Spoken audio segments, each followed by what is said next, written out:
আলহামদুলিল্লাহ রাব্বিল আলামিন আসসালাতু ওয়াসসালামু আলাইকা ইয়া রাসূলুল্লাহ ওয়া আলা আলিহি ওয়া আসহাবিহি আজমাইন আউযু বিল্লাহি মিনাশ শাইতানির রাজিম বিসমিল্লাহির রহমানির রহিম আলাইকুম আনফুসিকুম। সম্মানিত উপস্থিতি, কারোর কপাল পড়ছে কিনা অন্য মানুষের আগুন ধরানো লাগে না, নিজের কপাল মানুষ নিজে পোড়ায়। এই 2 বছর হতে গেল যেবার সেই আমাদের সন্তানেরা রাস্তার উপরে কিভাবে কবুতরের মতন ঝরে পড়েছিল, এদেশের 18 কোটি মানুষ সবাই সাক্ষী। কারা করেছিল সবাই সাক্ষী, তাদের পরিণতি কি হয়েছিল সারা পৃথিবী সাক্ষী।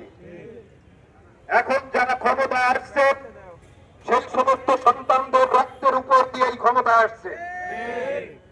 ওয়াদা করছিল জুলাই সনদ বাস্তবায়ন করতে হবে, জুলাই হত্যাকারীদের বিচার করতে হবে। সেই কাজটি আপনারা না করেন, আপনারা সংসদে গিয়ে নাকে সরিষার তেল দিয়ে ঘুমাচ্ছেন।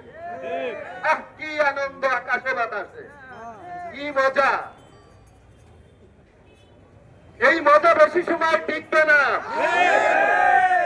বাংলাদেশের জনগণ, সেই দেশের সন্তানেরা অকাতরে জীবন দিতে পারেন, যারা মৃত্যুকে পরোয়া করে না, সেই জাতির সাথে প্রতারণা করা সম্ভব নয়।